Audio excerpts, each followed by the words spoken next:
Cool, guys. Beautiful, Hey, if you didn't see sparkly. Dread yet, you should see it because it's awesome. But welcome back to the CrunchCast, everybody, because you were gone. This is episode 45. Can you believe it? We're this far in. It's deep. Gracious. And we decided we would record one tonight in case the world ended tomorrow, so we got one more in the bank. So yeah, we got a pretty big panel of folks here. Though some will be a bit less active than others. I'm just gonna go left to right on my Google Plus here and make everybody introduce themselves. Alicia? Hi, I'm Alicia. Andrew, what do I do when I introduce myself? Whatever you want people to know about you. Who's your daddy and what does he do? I'm studio director at Meta 3D, and I like shooters, I guess, since we're all gamers as well, at least from my assumption. Studio's fancy. Yeah, that's pretty much it. I used to have bright fucking red hair, but not anymore, I unfortunately. saw that on Facebook, yeah. Yeah, I miss it, actually. I think I might go back. Should. And that's it. Right Thank on. Next up, we got this crazy, scary rabbit who's also known as the Jesse Hello. Sosa. You probably recognize him from the Halloween episode. Hello. It's nice to be back. Next, we got John Henderson. I'm bringing Christmas back. Yeah. You all the Santas don't know how to act. Yeah.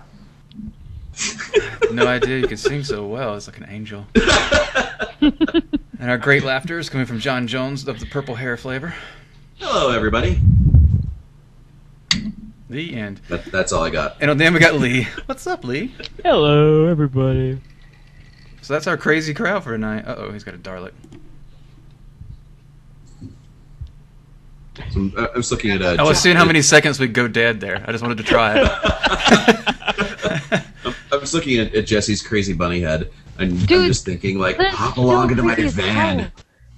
Here, I'll laugh so it'll be like on everyone's screen all at once. Oh yeah, for those of you about the benefit of video,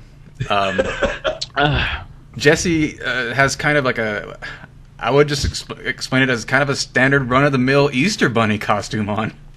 Like this is the exact same bunny you would see at a mall on Easter. If they still do that? That's run of the mill? It looks pretty standard to me.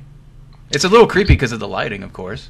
Yeah, I worked real hard with the contrast and the brightness to get it all nice and grainy and dark.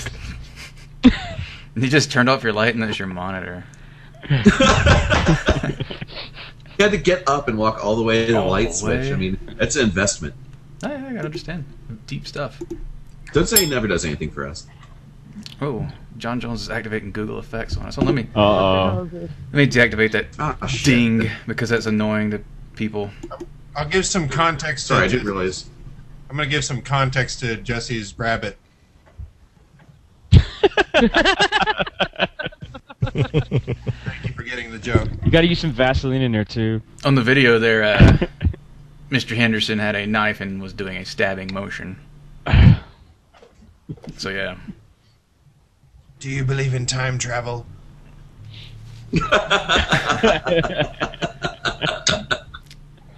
So yeah, we're kind of falling into that silly gimmick, the end of the world thing. Who cares? It's not happening.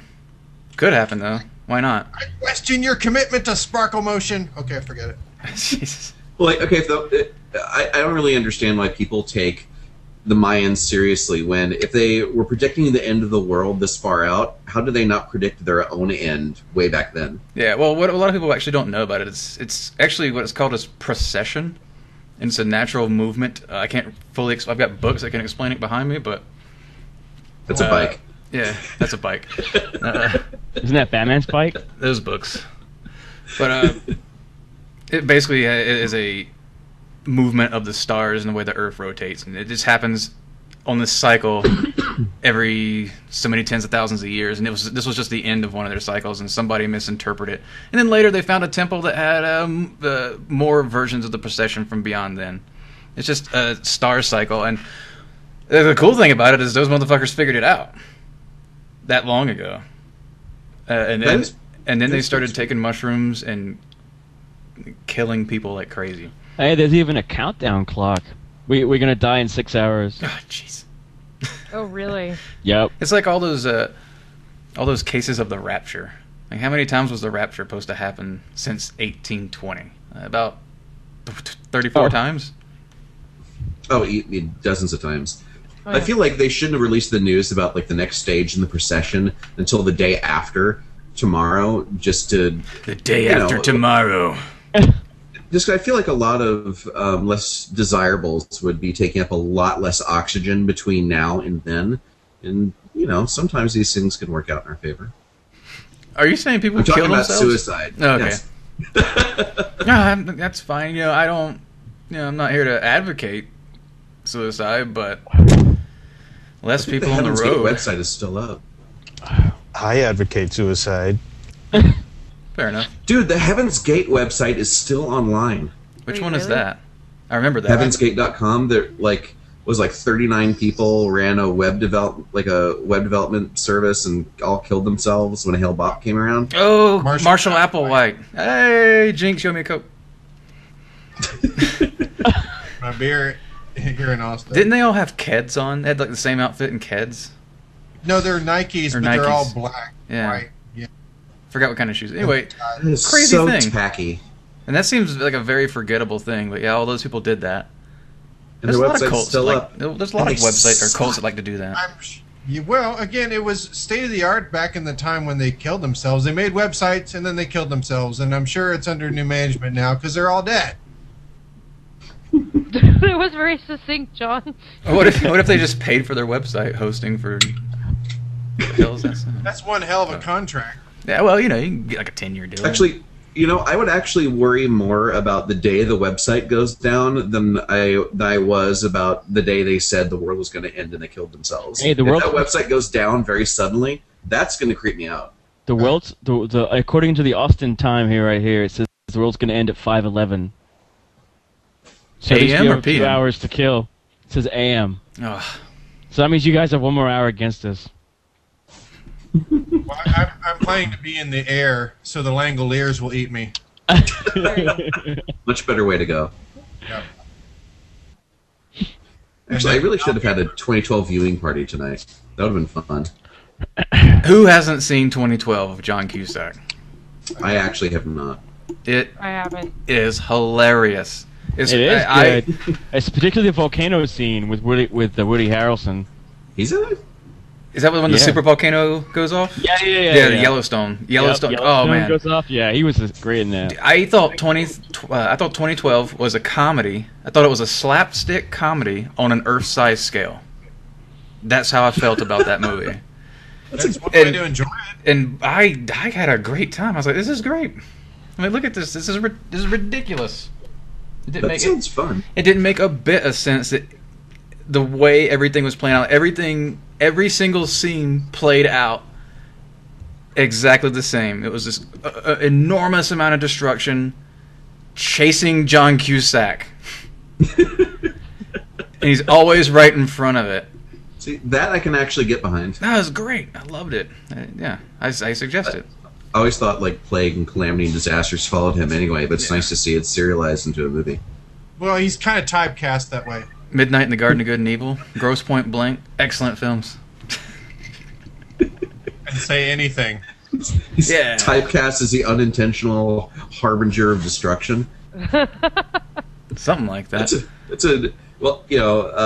Haley, the kid from Arrested Development is typecast as like the awkward kid. John Cusack is like bringer of Michael Cera. destruction.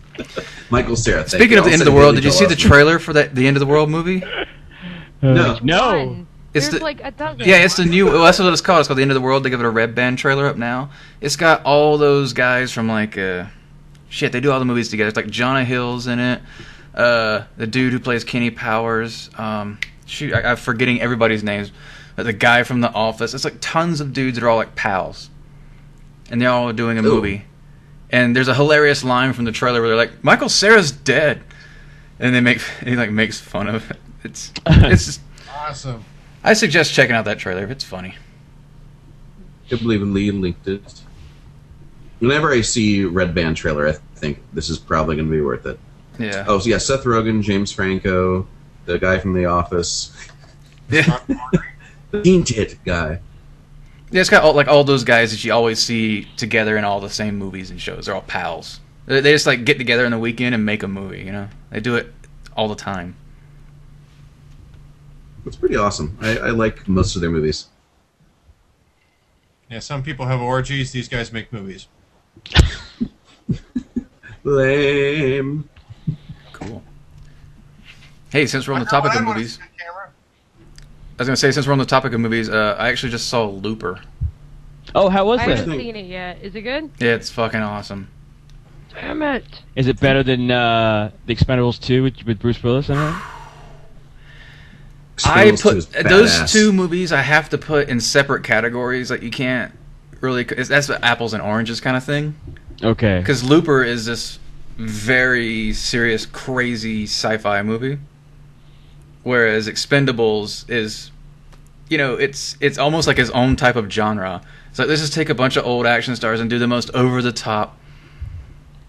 Yeah. Well, old and young, but they take as many stars as they can and cram them into as many crazy action scenes, like over-the-top action scenes as you can imagine. Mhm. And that's what we, as an audience, understand when we're going to see Expendables. We understand, like, this is bullshit, but it's hilariously awesome.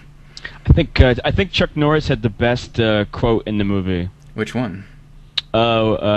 He's like, the one guy was like, "Hey, I heard you got bit by a snake," and he's like, Oh, yeah, that line. "Yeah," and the snake died. I'm Chuck Norris. Ah! I heard you get bit by a snake. He's like, yeah, it was a painful, brutal 5 days, but in the end, the snake died. That movie was solid. I actually didn't care for Looper. Like, about 80% of it I thought was great. The 20% I just didn't think held together, and it made me feel like I wasted all of my time watching everything else in the movie. Seriously? Yeah, I walked out kind of pissed off. Is Well- Looper about time travel or? Yes. Yeah. Okay, so it's like the other time traveling movie where those kids warp out and in and out. No. No, okay. You're the one. That's one with the jumper. That's the one with the episode 3 Vader guy. What's his name? Hayden Oh yeah, Hayden, yeah. Jumper. That was by Doug Liman, I think, who directed The Bourne Identity, the first one. It's That based one- on a novel by a guy based in Austin who wrote it. That's all. Oh, I didn't know that. Hey, local boy, huh? But yeah, for me, Looper was like I just really enjoyed it. I know where John is coming from. But it did seem like there were some scenes where, like, boy, this is kind of dragging. But like I felt like because it's a pretty long movie. It's like right over 2 hours, I think. Yeah, And I think they could have got away with 90 minutes. I think so too. But it's still And- really cool. Like, here was when someone asked over Skype earlier this week my synapse of it. I said, "Hey kids, do you like shooting guns? Then you're gonna love Looper because there is a lot of shooting. Like, there's so much shooting. I almost thought like, gosh, this is the most shooting I've seen in a movie recently. And I saw Dread." But yeah, they do a lot of shooting. But I'll give you this, John. You must admit that scene where Bruce Willis kills everybody was pretty Yeah. cool. Yeah, Well, now that you've was just ruined the badass. entire movie for us. So. No, yeah, every single person in the movie, he systematically kills every single one of them. No, that isn't what happens, but I'm kind of overplaying a And scene. then you find out all of them were him all along. Oh my god! Yeah, Damn it, fucking spoilers. yeah. No, it had a pretty Towards that his whole career. yeah. No, it had a pretty dope ending. I thought the ending was cool. I hated the ending, actually. It was I don't know. The movie. I honestly think the movie is worth watching. I feel it. I just like the style's great. It holds itself together really, really well, in my opinion, up till the end. But like up until then, all logical. Well, it all obeys its own internal logic. I feel like it strays from that in the end, but most people didn't mind that. I'm really in the minority, but I still enjoyed 80% of it, and I'm just kind of being a picky bitch. 80%, It's really that's worth good. seeing. Yeah, well, you've been real picky about movies lately. Anyway, yeah, I don't like The Dark Knight. But here's one thing that I will criticize about the movie. Nothing is futuristic except for that fucking hover bike. Why is there a hover bike? Like, everything is the same as today, except there's a hover bike. Yeah. All right. That's the message of the movie: is that all technology would be put towards hover bikes. I guess so, man. In the hands of eccentric billionaires. Yeah. Forget about going to Mars. Forget about curing cancer. Hover bikes. Yeah. I mean, if you're a It's like, fan, just watch Mark Cuban roll out one day. It's like, fuck you! It was all for this. if you're a fan of Back to the Future movies, you'll find a bit of nostalgia with Looper, because almost all the cars have these pipes running down the sides, like the DeLorean did. Oh yeah. Did you notice that? Every car I saw, I was like, Back to the Future. Yeah, like driving through the cities are pretty cool. I really think like the set design, production design, and like it was set in like 2060 or something. Like everything was sort of like a weird retro throwback to like the 80s and the 90s, but sort of aged and augmented beyond that. I thought it had a really cool visual style. Like artistically, it's really worth checking out. Yeah, almost everything was kind I of wonder like if they have an ruined. art book. Like it seemed like all the cars had rust on them. Like everything seemed like time stopped with some things. Like people had like I said, kind of older cars, but they had them like souped up with all these like extra pipes and like just different like high tech is put on it, but it's still this older vehicle or this old building. So it's had a very believable feel, I would say. Yeah. Who cares? No, absolutely. And Jesse's posting pictures of things you put things in. I have to take this bunny head off because I can't see all my hotkeys anymore. It's really making it difficult. I'll just share my screen, I suppose. It's some kind of It's robot. interesting that you have that bunny head. It's just laying around like accessible. Yeah, it's one of my outfits that I wear.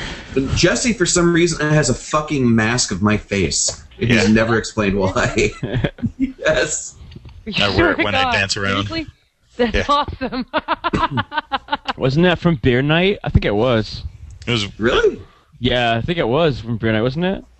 I know I mentioned it in a beer night. I wore Yeah. it during I had it on briefly during one of these podcasts. It's not just a Bill Shatner mask and you're just psyching him out, right? No. It's John's face. Nice reference. Yeah. Can I ask you how you got that? Did you like mold his face while he slept? Like what happened? No. Yes. I One just of our printed it out. one of our It's not that interns difficult. one of our interns has a John McCain mask. Nice. Like it's a full head mask. It's a really good mask, and it's really creepy. I mean, and sometimes, and his body, he's like a kid these days. So he's a little bit big and lumberish, a bit of a. You're like going like Norm Macdonald on this. Yeah. I'm not telling any tales out of school, but These kids today, they eat a lot. They eat a lot of cheese and milk and play video games. So fat, and ugly, lumbering, slouched like a caveman. But anyway, he'll put this John McCain mask on and walk around with his hands like held behind his back and like all creepy, like purposely creepy. He's really good at it. And like I said, it's just the creepiest freaking thing. He'll put it on and like walk down the street. That's cool. that is. Does he do the "my friends" thing? My friends, they broke my arm so many times in Vietnam. I can't I can't raise my hands over my shoulders. That's the first time I've tried a McCain. Trying to point it that one. No, he never goes Handle for the it. economy. Not an actual quote. Burns us! So guys, Guys are weird. we all make video your games opinion here. is invalid. Sorry, Chris. It's no big deal. Hey, can I talk about Wreck-It Ralph? I still haven't seen it yet. Don't spoil No, I it haven't seen for it yet me, either. I John. saw it. Yeah. I'll just say I've actually seen it 3 times in the theaters. Anyone with any kind of affinity to video games, professional or otherwise, needs to see this movie. That's what I've been The two told. things about it So that I've been told it too. But sadly, Walking Dead has had me hooked, stuck home. Okay, put aside the zombies and get with old school video games because it is your life you're talking about here. Now, I mean, there are two things about it that are great. One, Walt Disney Animation finally coming back from the cold, dark night that bottomed out with such greats as The Emperor's New Groove and Brother Bear and a bunch of other god-awful movies that we'd rather forget. And also, it could have just as easily made fun of everyone who ever loved video games, but that didn't happen. And what's more, it actually makes an arcade seem like a cool place, which is quite an accomplishment considering the generation gap and the target audience for the movie. Excellent point. Oh yeah. So, as it turns out, there had actually been a project bouncing around at Disney since the 80s to do a video game movie. At different times, it was called High Score, and I think at one point it was called Jump Joe. But they got this guy, Rich Moore, who at one point was working on The Simpsons, helped launch and directed, made a series in this first season with another guy you may have heard of called Brad Bird. And apparently Brad Bird has been trying to get Rich Moore to do work for Disney forever. And when Disney bought Pixar in 2006, Lasseter called Rich Moore up and is like, you have no excuse anymore. You need to do this now. Pictures of you with animals work for us. In any case, it's a good movie. Go see it.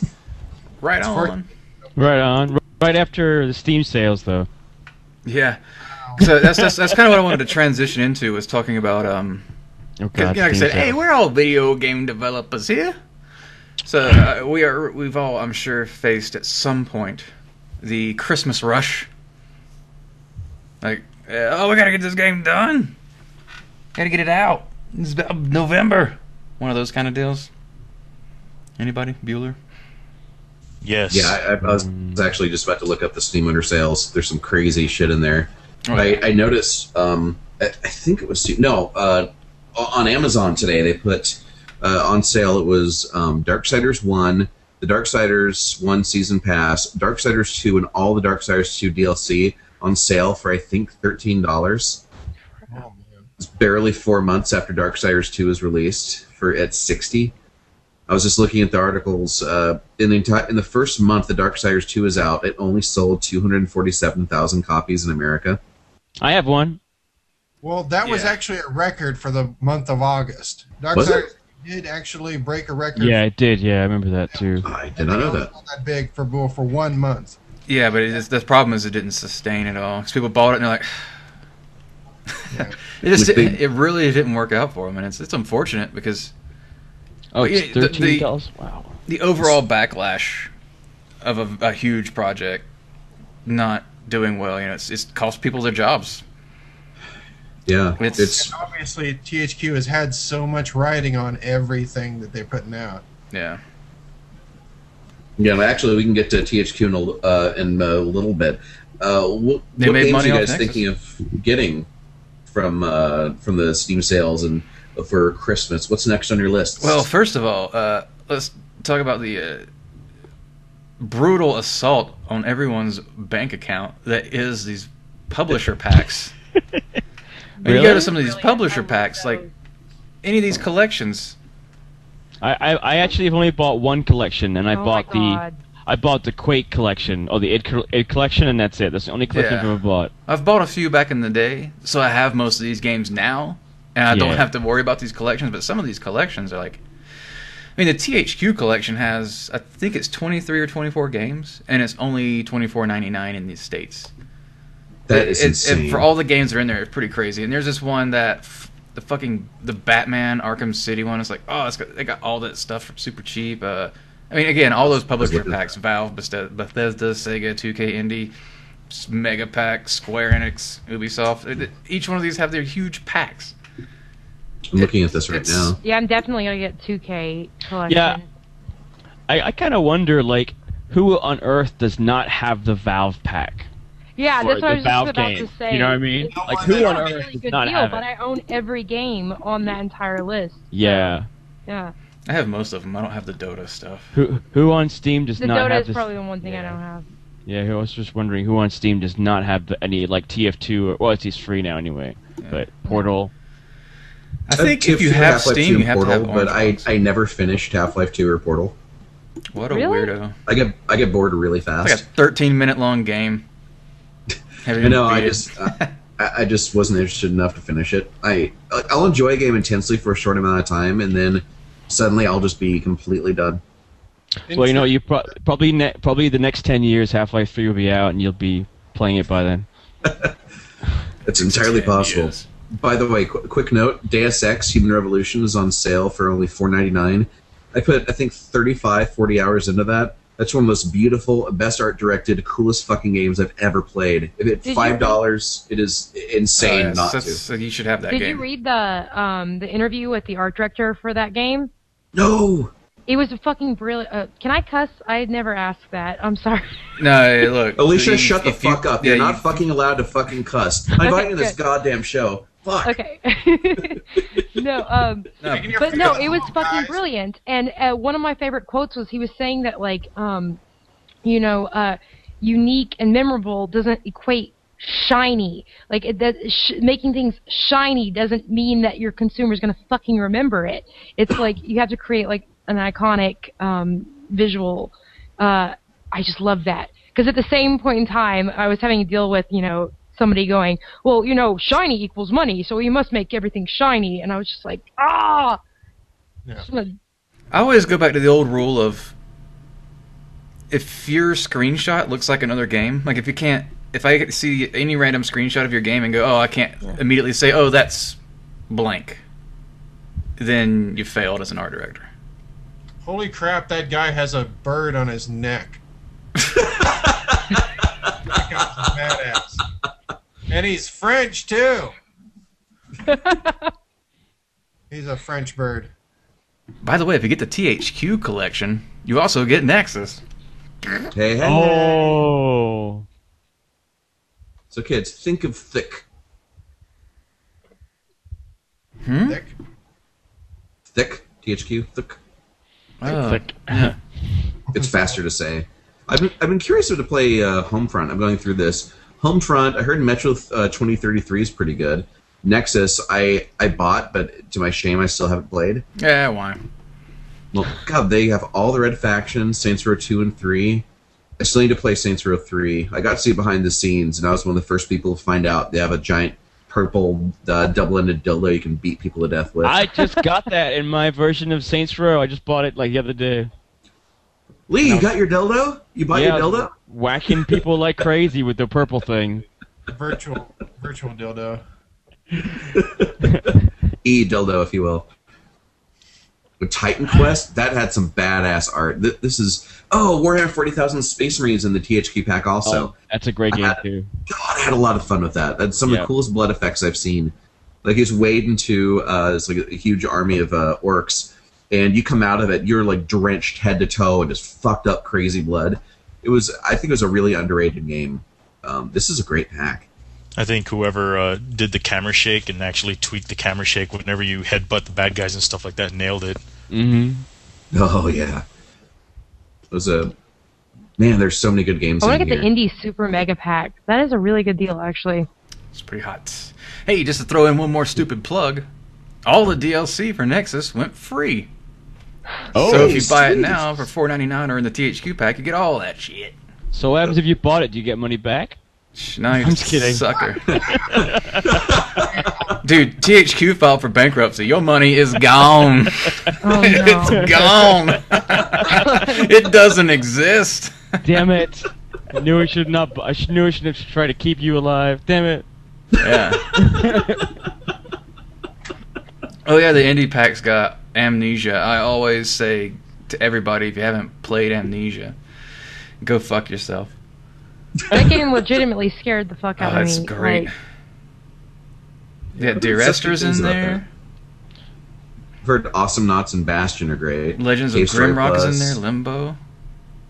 Dear Esther. Hotline Miami. Terraria. I own that. Hotline Miami is good. Oh, you should get Chivalry also. Chivalry is great Is that fun. in here?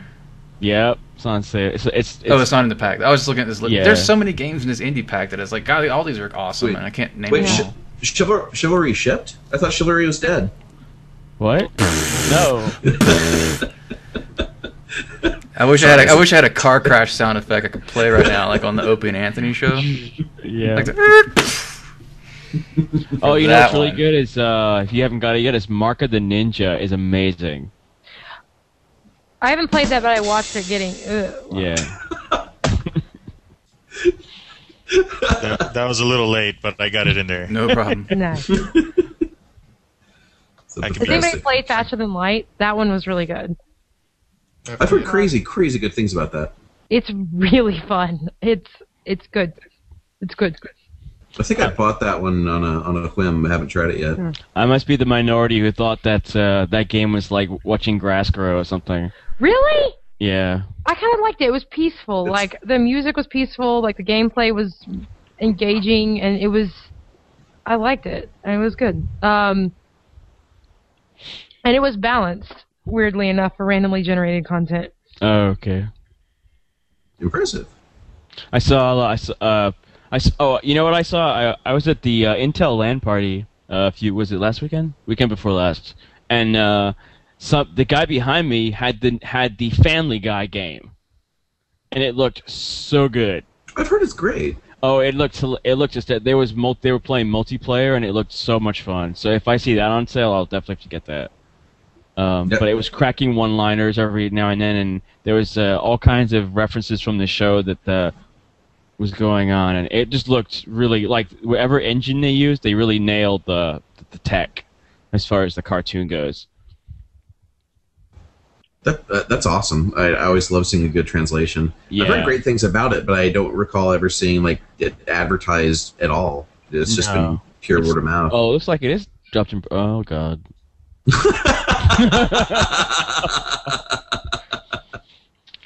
37. Dude, Just Cause 2 is on sale for $9. Yeah, That the one. game is so funny. You gotta wait. That's usually that's $5. You gotta wait. Well, I got. Do you guys know PlayStation Plus through PSN? I don't have PSN Plus now. It's or PSN Plus. Yeah, it's kind of amazing. You get so every month they give you all sorts of free shit like tons of credits and whatever. But in July they gave for free they gave you a ton of games. Like I got Space Marine, Saints Row 2, Just Cause 2, like 5 or 6 other games that are actually still sold for like $30 or $40 for free. Just as long as I pay $4 a month, they're mine to play. So the moment you don't play, full digital. So the moment you close your subscription, they go away then. Yeah, it's like Okay. $4 a month for I think it was like $200 worth of games, including a bunch of like indie stuff. It was really, really incredible. That's why I did Space Marine Just Cause. But yeah, it's not a bad deal. Like my 360's been fried for like almost 2.5 years. I've been too lazy to get it replaced, so I've just been using my PS3, and it's treating me well. I think the last workout my PS3 got was for Journey, and that was pretty much it. Oh, I love Journey. I heard the soundtrack for that got nominated for a Grammy. Was it? It's really good, actually. Yeah, John. Yeah. John sent out something about the Austin blah blah blah musical blah blah blah. I don't know. And it had the Austin from the Journey soundtrack was especially going to be live, I guess. I don't know. John Henderson sent it out. Cool. I don't know. I'm pretty sure. Did I do that? Well, yeah, Video Games Live is coming in just... There you go. That was it, yeah.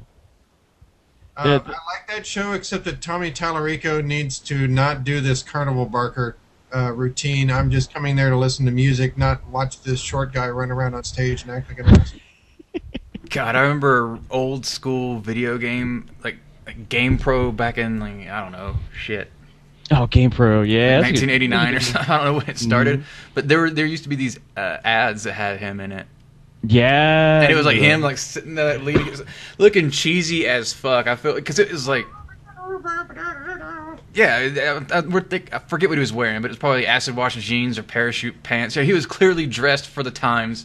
Exactly. I feel like he had a perm, but I really should try to Google if I could find that old image. I always remember that. I'm Googling it right now. There's all the I forget what magazine it was in, but when I was a youngster. I just spelled his last name again. Tallarico. Google it. Got it.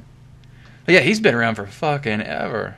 I mean, Yes. like he was basically like, by that point, what I'm saying is he was basically like a celebrity Yeah. back then. Sure. when there weren't really any game developers that were celebrities, hardly. I mean, Yeah, our lead composer on Mech Knight is one of the guys that travels with Video Games Live. Chris Klein, he does all that music and stuff. Oh, that's cool. Chris Klein wasn't he the jock in American Pie? Yeah, it's something Klein. No, it's I can't remember. know that. I don't know. yeah, and by the way, Mirror's Edge, $4.99. If you don't already have it, it's a beautiful game. I made it Oh, about yeah. halfway through. Actually, I need to go ahead and finish it. I made it halfway through. Just because in some places the edge detection is bullshit. Like if I can understand a game well enough to understand the rules that put it together, and I fuck up in some way, that's on me, and I can understand that, be fine. But when the rules are inconsistent, like if you're, if you jump across something and land 6 inches too close to the edge and then fall your fucking death, whereas if you're an inch further to the right, then you're able to grab onto it. I think I threw my controller a few times during that. It's I so think I got fun to the and beautiful and frustration polished. point and then stopped playing it, if I remember correctly. Like, I was enjoying it, and then I was just like, fuck this, I'm done. Like, Ditto. I still need to go back and I just need to power through it and finish it. But I don't have the patience I used to as a kid, you know? Like, I've got a life. I don't want to sink, 7 hours into fucking perfecting a jump, you know? Like, Oh, it looks like you found it there, Lee. Now, the one I remember... Oh, that's not it, right? No. The one I remember was slightly different than that, Okay. but oh, wow. I have seen that one before, I'm sure. I mean, what is that? I guess you have to get the acid wash jeans there. The Get the best oversized 1998. dress shirt, sleeves rolled up. This is beautiful. Someone spent so much Is time that Bryce? That has to be Bryce. That has to be Dude, Bryce. the Yeah, textures it's, are so it does look fucking like Bryce. procedural. As a Bryce user, it is Bryce. Yeah, I used Bryce back in the days. I can recognize that shit. And the cool thing about that scene is that is some default ass Bryce right there. I mean, that is default as fuck. They didn't spend Like any time in that. Dude, that giant TV, that is so fucking that's a custom mesh. low-res procedural. I'll give him props on that TV, man. Though I could be wrong. It might just be some shitty downloaded. It's beautiful in its simplicity, alright? There you go. Yeah, It's like, well, Chris, have you never seen the online Bryce asset store? Oh, there is one? I hope not. I mean, I know Bryce got better in later years, but I'm talking about 1997, 1998 Bryce. Dude, that those are real shit. Say that again? Well, John became a computer. Yeah, John might have died. Oh, wait, no. John, Bryce is great did your for world it. end? Uh-oh. Uh-oh. Okay, his internet's getting funky on us. Yeah, like a late 90s Bryce, every image looked the same. No matter what anyone made, you were like, that's a Bryce scene. Bryce was like the number one program for rendering out EverQuest characters. Oh man. Like your fan art, that's what it Oh, was yeah, all, yeah. and it was Bryce. It wasn't, well, it really wasn't a bad program. It did have its usage. It was just one of those things that, like Crazy Bump, when you see somebody abuse it versus Yeah. how you should use it. And Yeah. no one telling you any different. So Right. why? I can use Wix for my portfolio. Fuck it. I like you already. Yeah, we had a talk in the Google Hangout one of the weekdays about Duduo, about how it's going to be the dirty asset of choice. Oh, that new one. Yeah. Well, it's like I said, it's gonna be it's the same problem you have with everything. With Photoshop, remember when it was the lens flares? Mm-hmm. Like I said, Crazy Bump, obviously, like stupid when people like just throw in a diffuse and don't give a crap's ass what happens. Like there's default settings, like shape recognition all the way up. So all the other space has these. It's just ridiculous. Every program has those things where you're like, come on, man, stop using this stupid filter. Come on, man. Come on, man. Man. So we just have to figure out what that is and get by it. That's one of the more difficult problems, I would say. I think John Jones would agree if he had the ability to speak. Let's try. Hey, John Jones, can you speak? Can you hear us? Sign language, John. Give me a thumbs up if you're alive. Oh no, John's dead. Oh no. Oh, that's beautiful. Okay. Oh, there he is. Okay, so right now John is having a bit of a technical problem. But anyway. John, you should be an artist. Why you should just go be an artist. I would hire you. Well, that's the best part about being the artist is you get to take credit for other people's work, right? Exactly. But yeah, it's on Facebook. I'm a genius. That's called being the boss. So yeah, long story short, when you abuse a feature or a filter, we all know. And when someone, like I said, when you're in that position of an employer, and when I open up a portfolio and I see a really obvious filter, like a quick thing that doesn't yield a proper result, I know this person doesn't possess the skills required for the job. We're using like the default settings. Oh God, all my students, they whenever we start like a UI assignment, they always use like the bevel and emboss, like, and just like turn it on, and they won't mess with it at all. Yeah, in Photoshop. And I'll be like, what the hell? Like, you can't tell me that you look at this and not see some issue. I am a huge fan of inner glow. I set it to multiply, make it dark, so I have things recess in. Oh, it's beautiful. It's so much better than drop shadow. So much better than drop shadow. If you're still using drop shadow, get in the fucking game.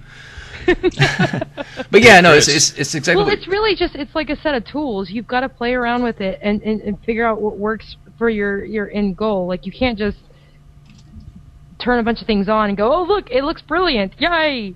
Yeah. Yeah. Like, what the hell?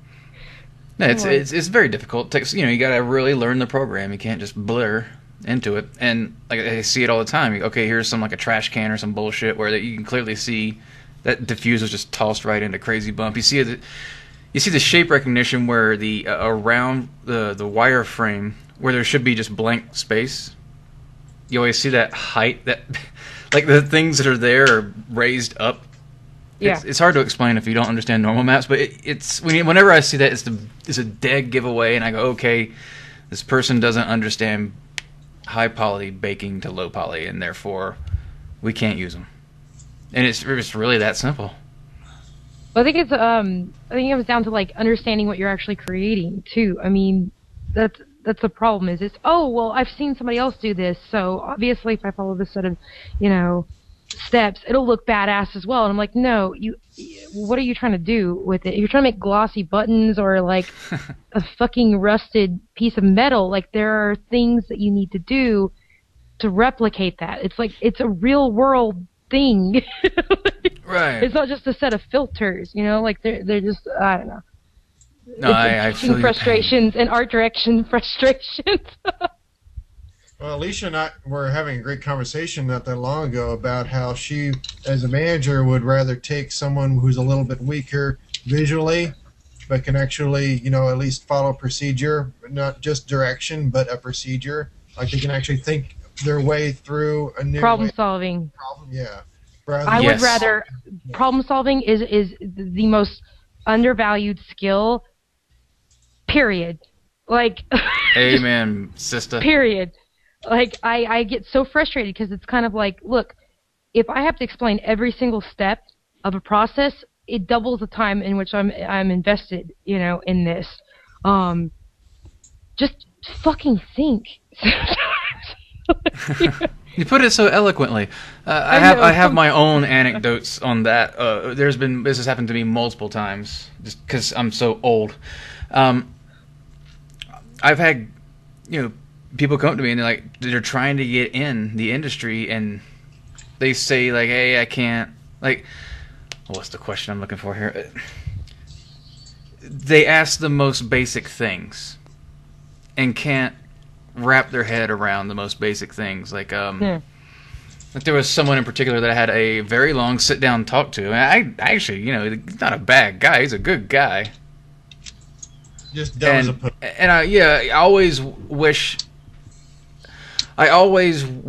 everybody to get better around me so that I have more people to hire. I completely agree. That's my opinion on everything. What I teach is it's a very selfish motivation. I want people to be talented enough that they're useful once I get to them. Right. See, I just had to preempt that because I'm about to tell a story about me being an asshole to someone. Okay, good. No, it was one of the Polycount meetups. I had a long sit-down talk with a guy who thought that I was just mean to him, and I laid it down to him, like, straight up. Like, he would always ask really basic questions about very available engines. Like, he was working with stuff with UDK.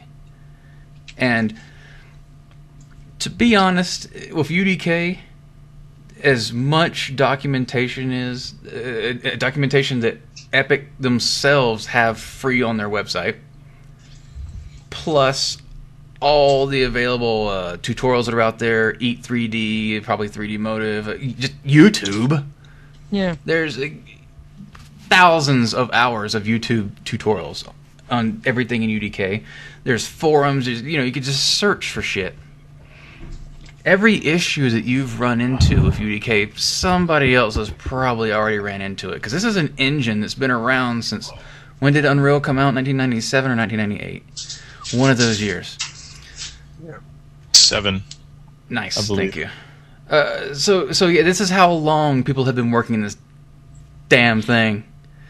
So if you have to ask a basic question a lot, then you're showing people that you don't have the, Alicia, problem-solving skills. And this is not necessarily problem-solving. This is just not fucking Googling. Right. It's not critical thinking. It's just a lack of curiosity. Well, I don't know. Maybe it's just an aspect of like.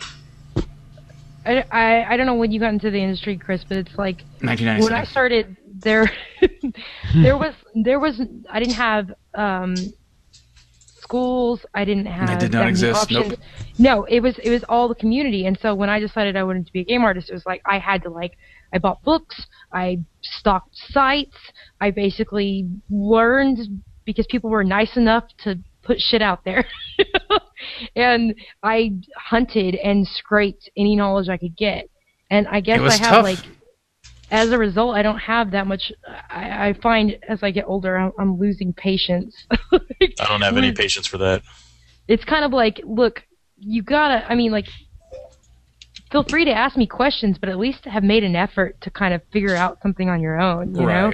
I always feel the worst. I swear to God, this happens to me every time. Every time, I'll be dealing with an issue all day, and then what I'll do is I'll post a thread asking the question, hey, does anybody know about this thing? And every time, shit you not, within an hour, I figured out. And I feel like a piece of shit. What did I ask? By the way, for those at home, John Jones is having internet problems right now. He's been disconnecting and reconnecting a few times. We don't know what's going on, but he'll be back soon. But it is cool. We shut his whore mouth to give Alicia a chance to talk. Thank you. But yeah. So from there, that's basically what I told him. I'm like, look, if you can't solve these problems in a very commercial game engine, then what are you going to do when you get to a company that's using a proprietary engine or a lesser-known engine, like an engine that has no documentation, an engine that has no editor? You just gotta export stuff from Max and hope and pray it looks good when you get in game. But Chris, every game company documents their engine very, very well. Bullshit. That is such bullshit. Oh, Jesse, you little troll.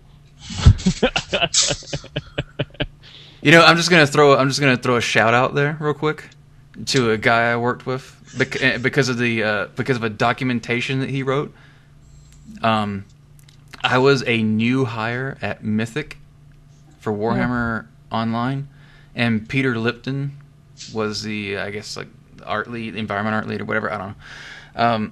And he wrote up this whole documentation on how to set up everything in Max for every single feature that was in the engine. And it was like this big, like I think it was 15, 20, maybe 30 pages. And it was fucking awesome. You have no idea how much that means to him if he ever watches that. Because I'm the person who writes all the documentation and nobody fucking reads it. And then, like, that one person reads it and I'm like, I love you. Thank you so much. It means so much. I always document everything. Like, every step. Like, once I figure out the steps to something, as I'm figuring, I write it down. Because I know the second time that I have to go through the process, I will have already forgotten it. I don't trust myself. It's a teaching tool for yourself. You write it down and then you tell someone else and it helps you learn. Almost every tutorial I've written just so I don't forget how to fucking do that. And I've said that plenty of times before, but that's just the way I feel. But it goes back to the whole problem-solving thing that I'm going to keep reiterating because I sound like a broken record. No, but please.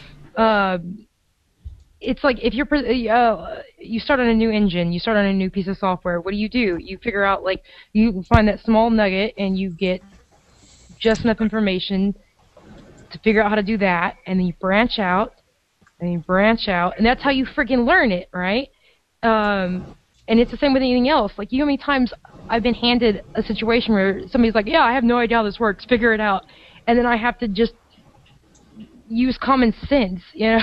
It's like, okay, everything's on fire, what do we do to put it out? Let's start with the water, see if that works, you know? And I don't know, as I get older, I'm kind of thinking that that skill set is just harder and harder to fucking find. Problem solving is the boss. It's one of the weird things, God, I feel like an asshole even talking about this. When I was in 5th grade, they took all the students into the cafeteria and gave us this weird test. And the test was it was a bit esoteric. Like, every question was a bit esoteric, if you will.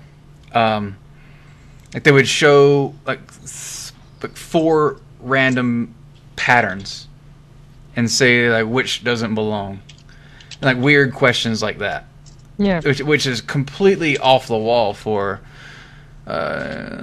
basic elementary school education, which is like ABCs and multiplication and shit. Standardized. This is blue and yellow and red. Exactly. Yay. But so we took this test, and I remember taking this test and going, "This is stupid. Who wouldn't know the answers to every one of these things?" And it's everyone who doesn't know. A lot more people than you think. And then it turned out like 6 kids, and I was one of them, got pulled out. And I got pulled out of whatever first class we ever went to, and we did... Kid, get out. And we would just, like, hang out and play chess or dick around with computers and stuff. Really?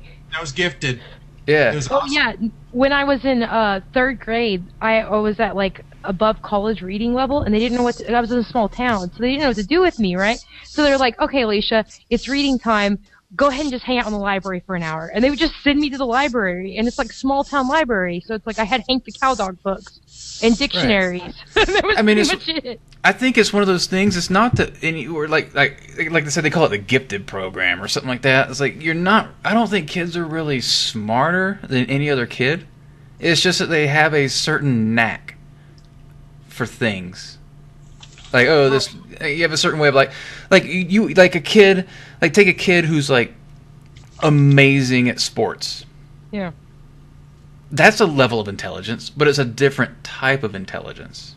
It's like a physical and like a mental, like, reaction, like reflexes and stuff like that, like a mental sharpness to know how to move. And it's also a lot of physical training as well, but some people just naturally are much more gifted than others. And then, like I said, I never liked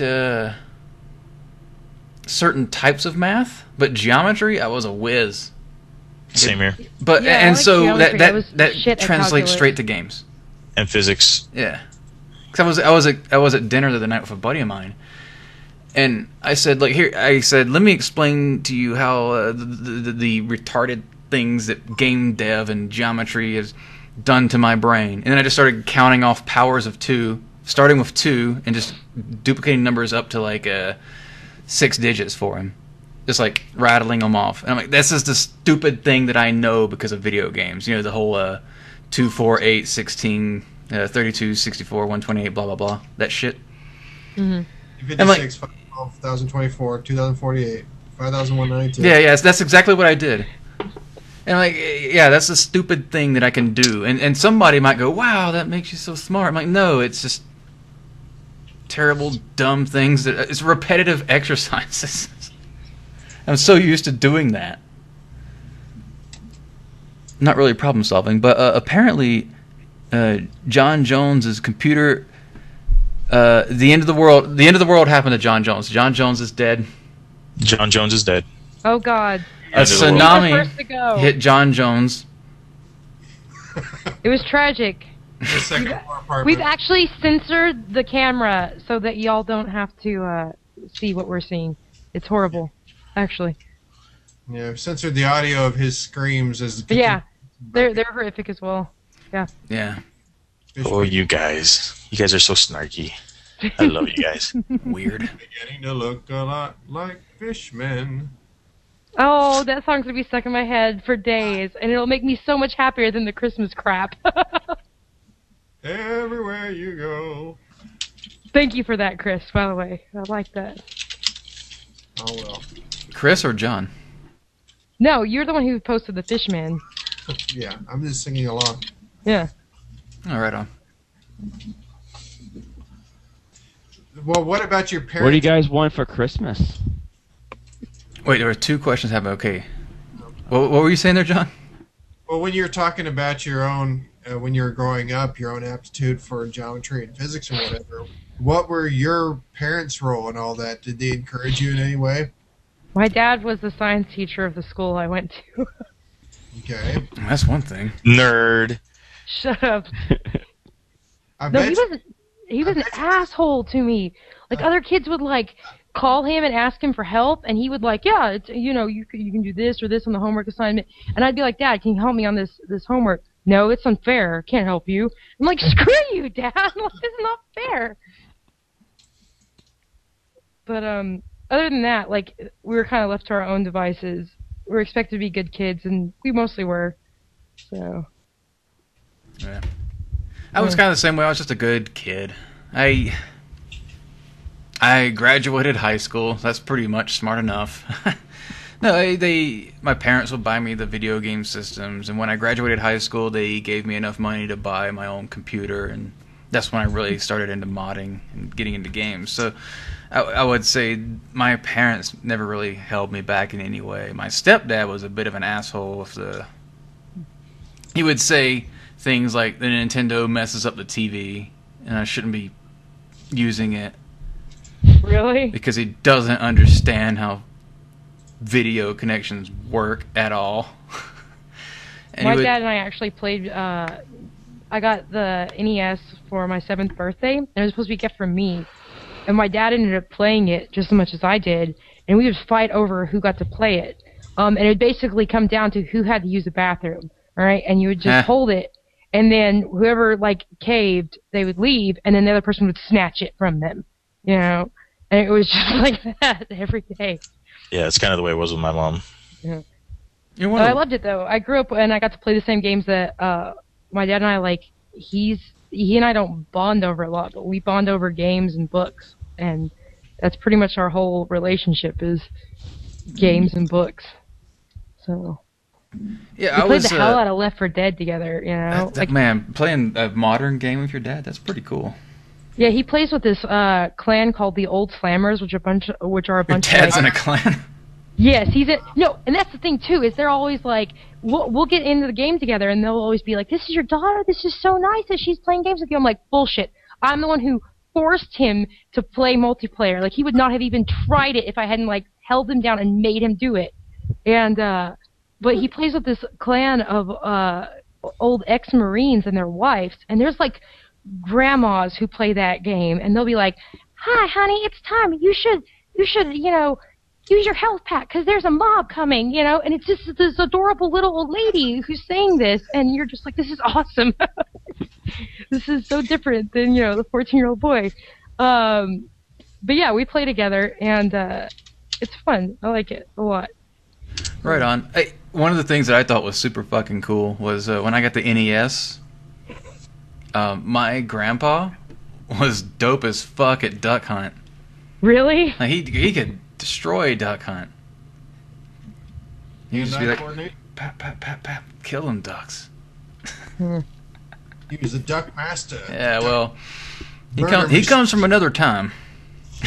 What was funny is when I visited my grandfather in England 2 months ago, I brought him a terabyte hard drive because it's more expensive in England, and I gave it to him, and the first words out of his mouth was, now he's also 90 years old, so the first words he said to me were, "Is this SSD?"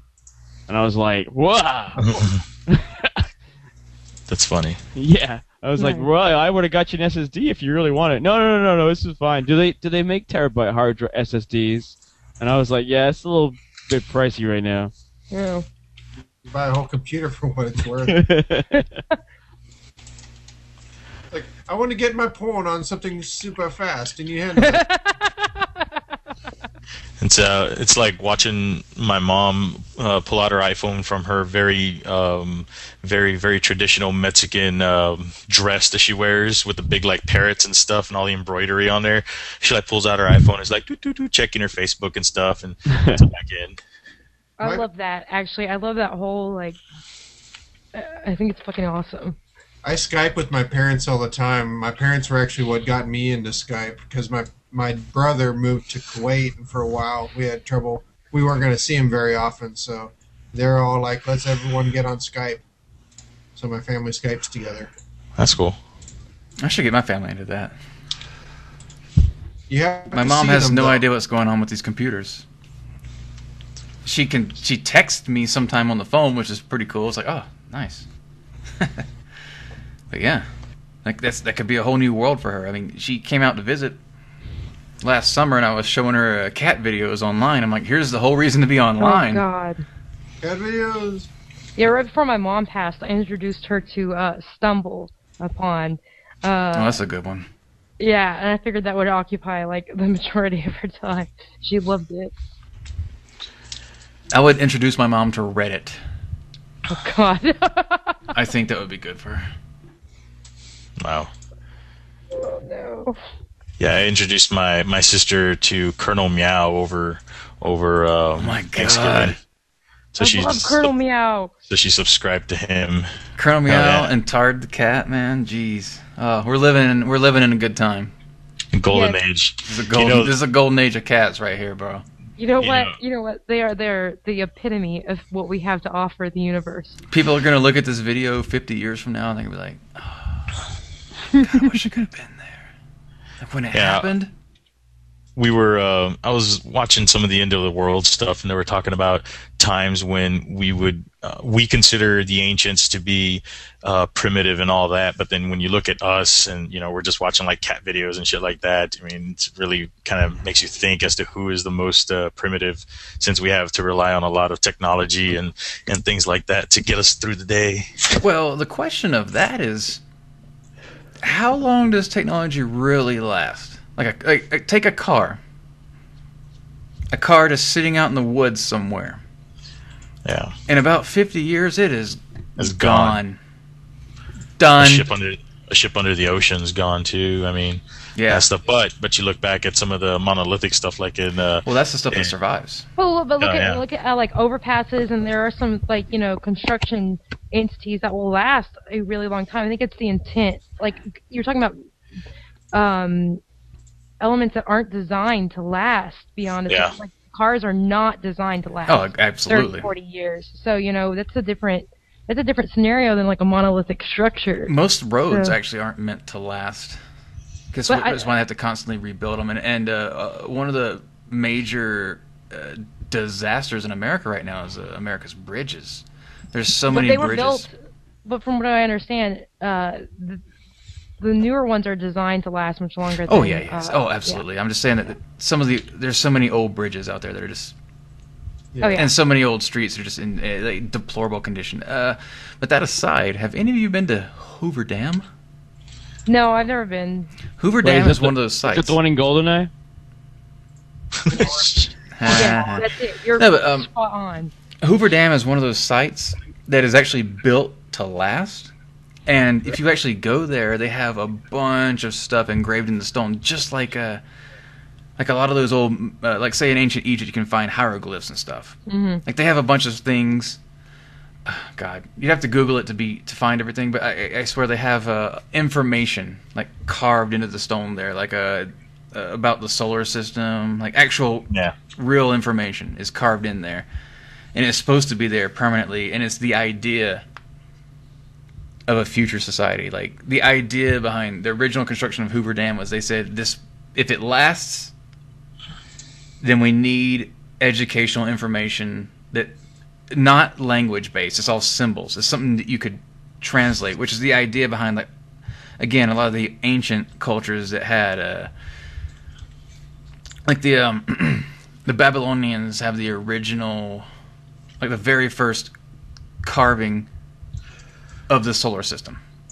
And it's one of those things that you can look at it, you can Google it and look at it and say that is clearly the solar system, just from looking at it, because we also have our own diagrams and understanding of the solar system. So we've seen them so much, we see that one and go, oh, it's the same fucking thing.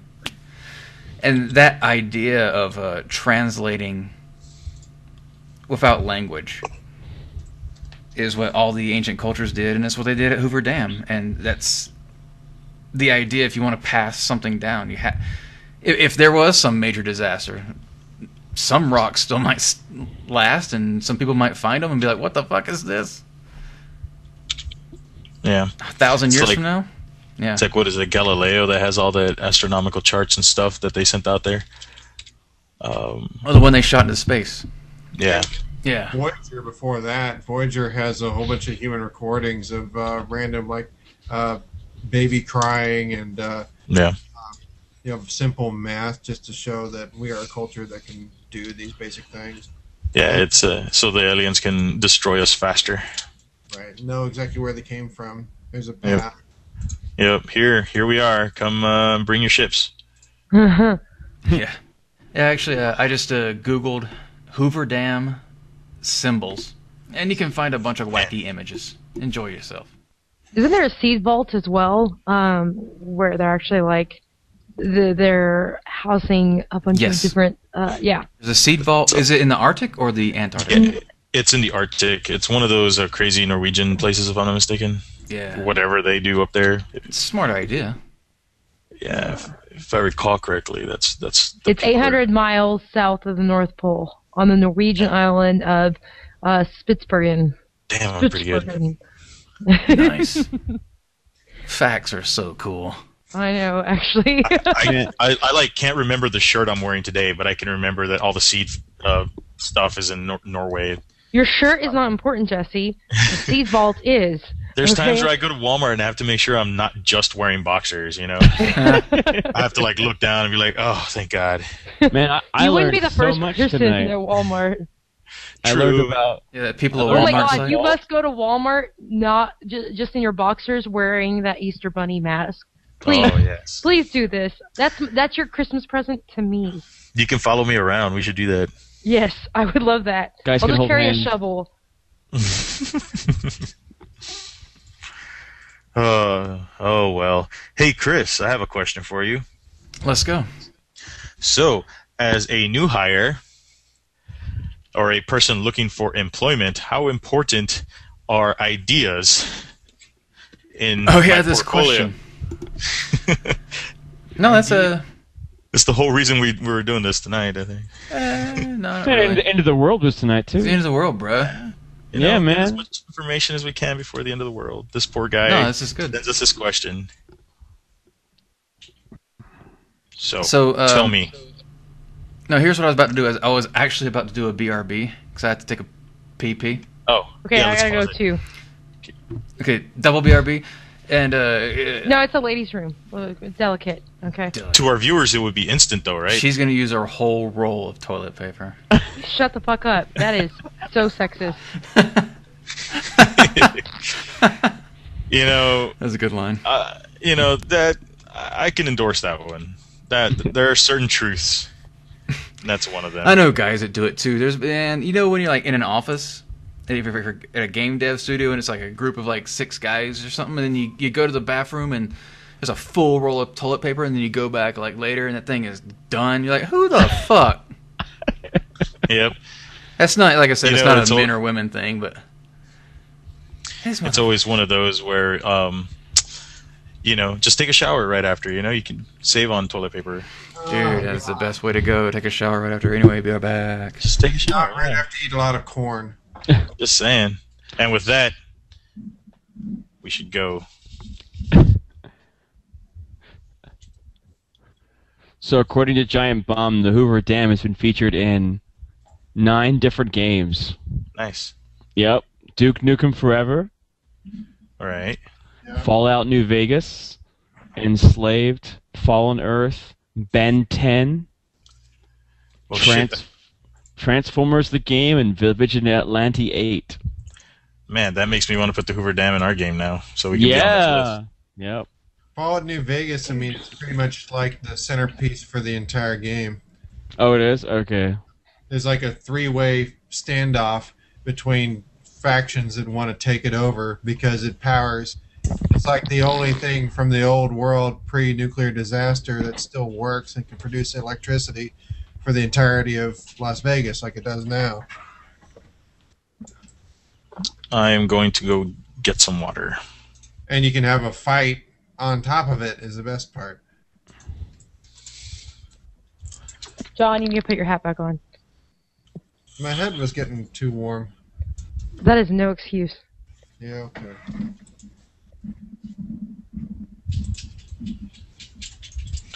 Water time, water time. I'd like to point out that I beat Chris back. just saying. And I washed my hands, so, win for the girl. No.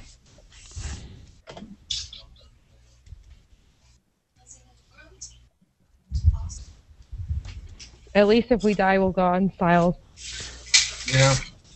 So, speaking of bathrooms, a friend of mine back in college, he actually did an animation called Proper Urinal Etiquette.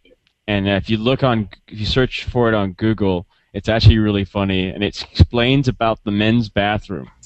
Oh shit! I think yeah. Yeah, and it's really, really, really well done.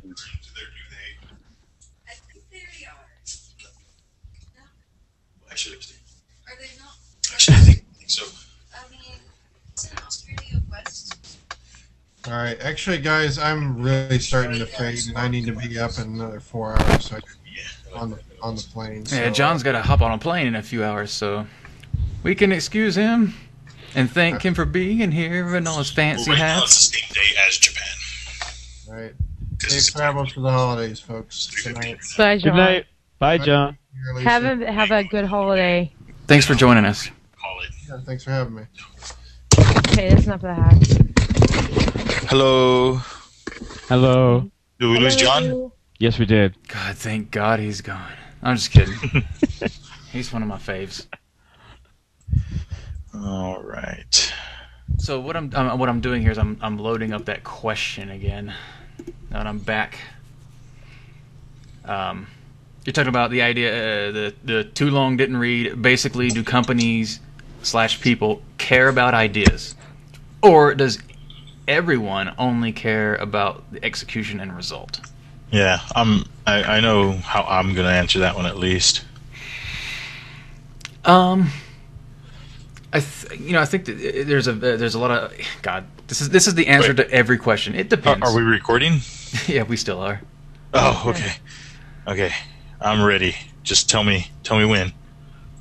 Okay, go ahead then.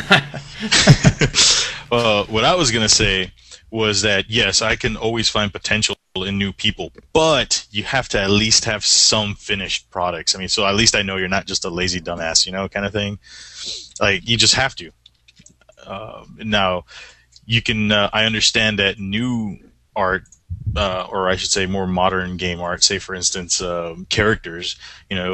Building a quote unquote next gen or current gen character takes a lot of work, but as long as you have like a completed bust or something like that, I think that's where I'm able to spot potential.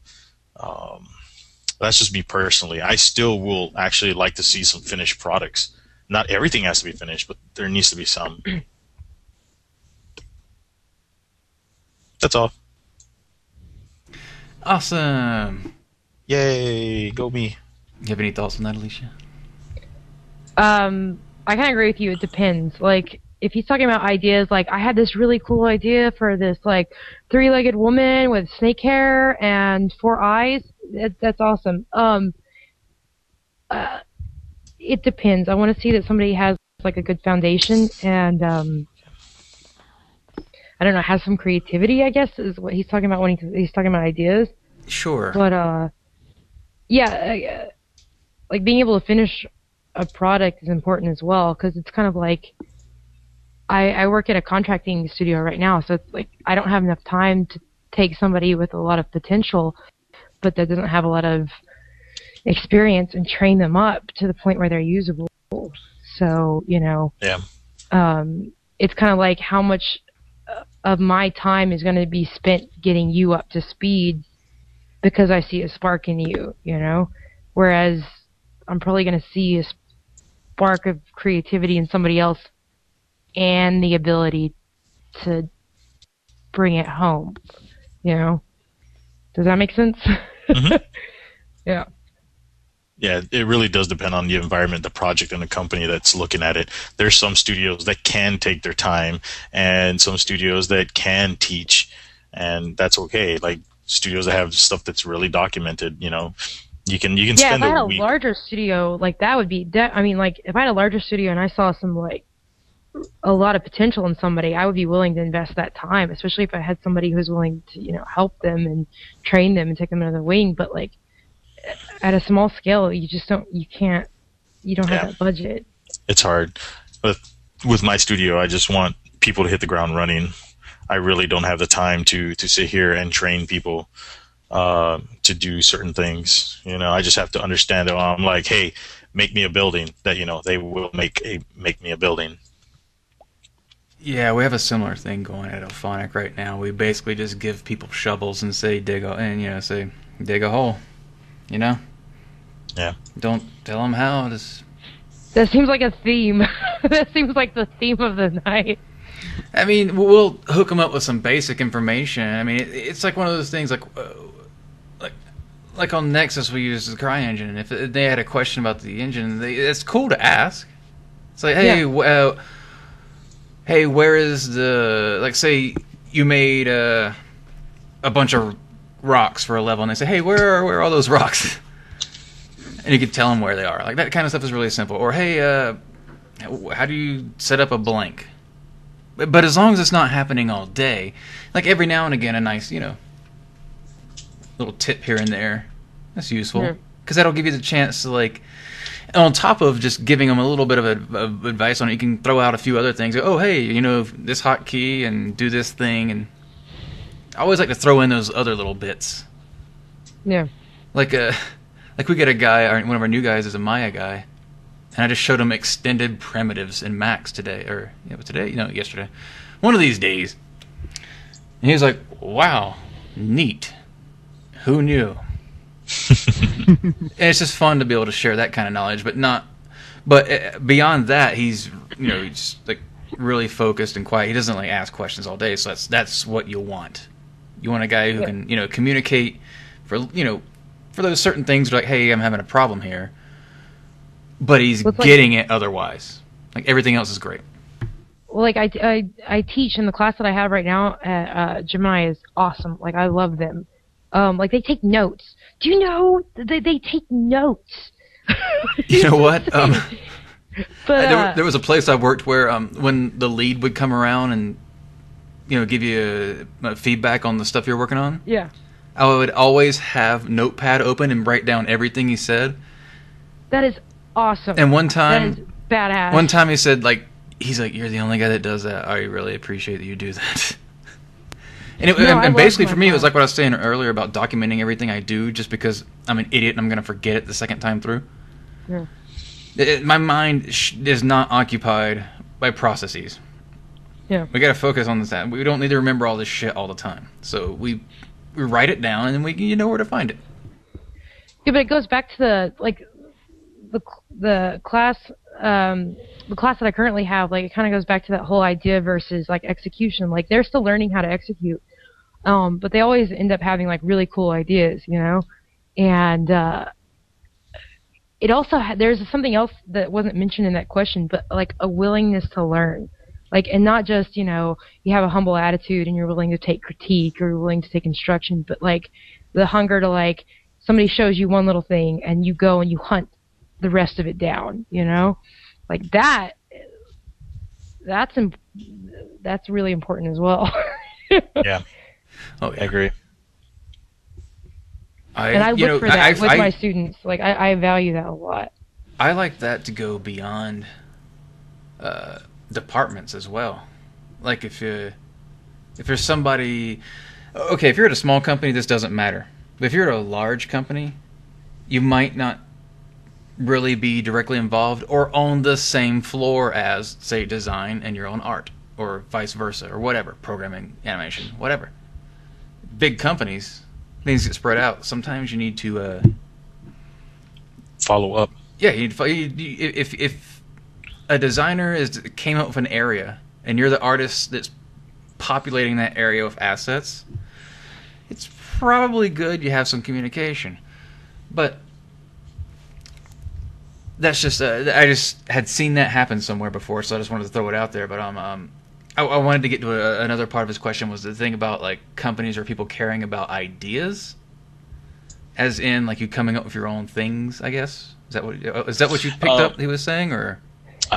To me, it sounded like it was like I could look at his portfolio and see that he has good ideas, even though his art is not complete. Like, maybe he's kind of got a cyborg, but it's not necessarily he's well, I could see that where he would be contributing to game design and stuff like that, or I should say overall vision. But that's kind of what I got, I guess. You know who said it really well is I'm sure y'all know who like Feng Su is. He has a design school in Singapore, and I've been watching his videos because I love him. He's brilliant. He shares anything that he gets. I've had that guy in my reference folder for years. I love his attitude about just sharing as much information as possible. And he was talking about like it's called like he was showing the portfolios of his students like as they submitted it to the school and then afterwards, and he was talking about how they're all like high school art and they had good ideas, but they were amateurs, and you could tell by looking at it. And it was like they have potential, they just need to be taught how to do things. And from like it sounds kind of shitty, but from like a business standpoint, like good ideas are nice, but you've got to have somebody who knows what they're doing. Yeah. Yeah, it's a fine line. Translating the idea, I'm sure everybody does. When you're like looking at a ceiling that has like all the spots on it, or a carpet, and you can see a face, or like a dinosaur or some shit going on in it, just because of your imagination. Yeah. And you can get this picture in your head. But one of the most disheartening things as an artist is not being able to translate that. Well, that's something that we fight with, like. There's been a lot of documentation, a lot of research showing that it takes a long damn time to get to the point where like you get past the technical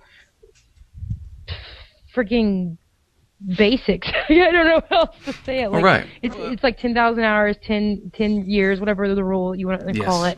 Like, it takes that long to get the mechanics down to the point where like you can translate what's stuck in your head onto paper, onto computer, onto whatever your medium is. I don't think we tell students that or tell junior staff that enough, because it's like it takes a long time to get to that level, and it's really fucking frustrating. It's a lot of frustration, a lot of repetition.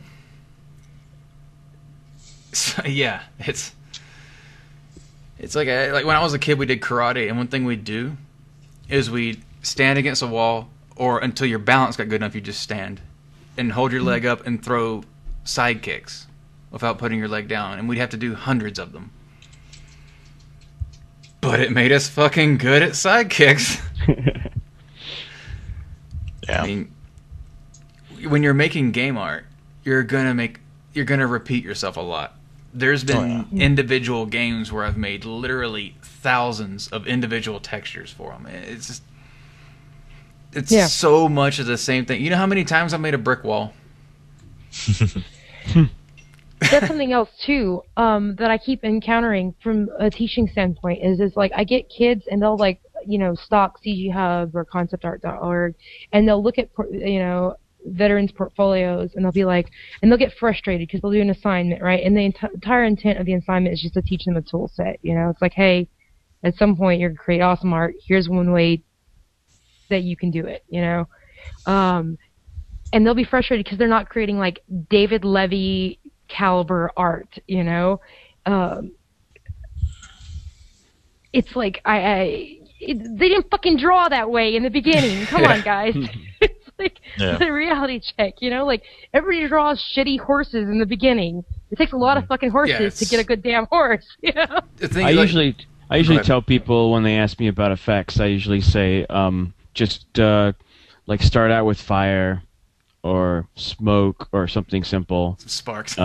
Sparks, yeah, something simple. And then if you feel ambitious, go look at some reference footage of like a burning car or a explosion and try and recreate it. And one of the best FX reference things out there, if you're looking, you can you can search out for those slow motion or like high FPS cameras of things like the ones where the slow water balloons popping or like fire exploding, and there's those so are fun many. To just watch in general. They're fantastic. They're fun for the layman, but for the FX artists, they're an amazing resource. Yeah, and also another good website for anybody that is interested in doing stuff effects is Pond 5. It's called, and you can Google like fire, and it'll come up with 58 or 100 different fire effects that somebody's recorded on footage. And they have all kinds. They have birds flapping, and you type in sparkles and rainbows, you'll come up with rainbows, and they'll kind of go like that. Nice. Yeah, I've always told people they just basically need to learn how to walk before they can run sometimes. Yeah, like I've been trying to learn JavaScripting, and like as an artist, it's been a pain in the ass. But my first JavaScript was today, which is where I swapped from one camera to another. Nice. Even though it took me 4 hours to do that simple thing, you think it would, it was a big pain in the ass to as an artist anyway. But yeah, baby steps. I was like, I'm gonna do next thing on my list. I'm gonna do a character walking, and no. Slow down, Lee. Yeah, slow down. Yep. Hey, what do you guys think of the other option of the question? Since the guy has more ideas but isn't so great with the art, that maybe he would be leaned more towards design or content. Oh, God damn it. Or did I just ruin your life? Alicia? Do you want me to... I have an opinion about this. I actually have a very strong opinion about this. Like, everybody shits out ideas, and... Yeah. Well, yeah, I don't mean like a guy who's just shitting them out. If he was actually good at ideas, you know what I mean? Okay, you know what? That's fine. He's got good ideas. I have good ideas too, but he has to be able to friggin' execute them. It's the core problem. It's like you can have good somebody's gonna shit success once in their life, right? But you have to friggin' be able to commit to it and actually pull it off. Like I've met so many designers, and I met very, very few quality ones. But I met so many designers who are like, I have great ideas, but I'm not willing to do anything about them or like actually implement them. It's I'm sorry, you just like struck a nerve, like. Oh no, that's cool. I wasn't ready for that, but that's fine. No, I understand where you're coming from. It's like red glowing eyes coming out. I know, right? Like this is from anybody who knows me. This is like a familiar. No, that's great. That's great. I was just coming from a position where I've been at a company where people from QA actually were promoted up into a content position just because we needed people to make content, and they did fine. Yeah, creatively, like if they can come up with good ideas, that's awesome. But like at some point they have to do something with it, you know what I mean? Because just general ideas and like I think everything would be wonderful. It was purple and shiny and there were fucking 3-headed lions running out of the woods is an awesome idea, but somebody's gonna have to fucking code those goddamn lions, make those fucking lions, and plug them into the game. And like if you're not willing to help with that, then you're an asshole. Yeah. I always tell people when they suggest an idea, I say, thanks for volunteering to do that. That's a really good response. I like that. Oh yeah. You're like, well, I've always said that. It's like, especially when it comes to smaller companies, the same thing. But it's the same thing. Hold on, I just lost audio. Give me a second. Okay, but it's the same thing at larger companies as well because somebody has to make it. Like one of the weirdest things that's in Nexus is this thing. One of the mutators is called "Kill the Whale." Mm-hmm. And it's so stupid. It's one of the dumbest things ever because at some point when I was working on the levels I did, which like these high-rise temple ruins over the ocean bullshit. Mm-hmm. We had this idea that it'd be cool if we had like whales that flew over the level, and we thought that'd be neat. And so one day I just fucking made it, on my own in my free time, just made it. And so it became a mutator in the game called Kill the Whale, which this whale spawns above the level and flies over the level, and your team has to kill the whale. If you kill it, you get points. But it's such a stupid thing. But it would have never happened if I didn't model that whale. That's the thing, though. You made the fucking whale. Like, that's a good idea. It's fun. It's cool. If it works, that's awesome. Put it in the game. But it's a different scenario when somebody goes, what would be awesome is if we had whales flying over the floating island. That's just some asshole. Let's do that. Yeah, I know. But there's a lot of them in the design world, okay? No, I understand, yeah. Oh yeah, well, just to save designers for one aspect, they do have to suggest everything to do. No. I get you. I have known. I think I've been spoiled because I have known some really good designers, and so I'm always like, you must meet this standard, Isn't that the coolest? Yeah, I do enough anime conventions to where I get approached by people with quote unquote great ideas. So yeah. Make my game. It'll be awesome, I promise. Well, now the tools are so accessible. You can make an indie game yourself, or you can try it. Oh yeah. Yeah. Oh yeah, no, I know all about that. Yeah. The modding these days is it's quite impressive what's capable. Like compared to a few years back. Like how it's been awesome for a while. It's got so nice, right? Did you ever? Because I've been a fan of the modding community for a few years. Did you ever? Fucking off the wall. But did you ever get involved in source modding at all, or have any familiarity with that? I worked on Half-Life Street Racing. Really? Nice. Yeah. And nice. I worked in Milkshape. You remember that? Oh wow. Because I couldn't afford a real 3D program, and I remember being frustrated as hell in that program. And then I remember one of the artists handed it off to the programmers because they're the only ones that could figure out how to use Source on the team. And I remember they were like asked me to import it, and I'm like, I don't know what to do, because there was no documentation. It's like Just pray. Just pray, yeah. No, I used to love mods. There was a whole hell of a lot of them that I played. Zombie Master, nobody knows what the fuck Zombie Master is. It was actually a brilliant mod on Source. It was an FPS combined with an RTS, and the RTS mechanics were like you were the zombie master that had like rudimentary like RTS controls. You know, you could spawn zombies, you could set traps, and then you had your FPS gameplay, which was like these survivors, and they'd run around. And you had like a set of objectives like find the gas can, find the batteries, you know, in this level, and it worked really well. It was good. Like when the maps were good, it was fucking fun. And I remember thinking like, dude, if they just had some money behind them, I would buy this game. I would plop $60 down on this game. Yeah. How old is that game? It's old as hell. Because when I was working on Blood Rain 2, Majesco was showing us something like that where you basically controlled a horde of zombies, and it was something like that. It just sounds familiar what you're saying.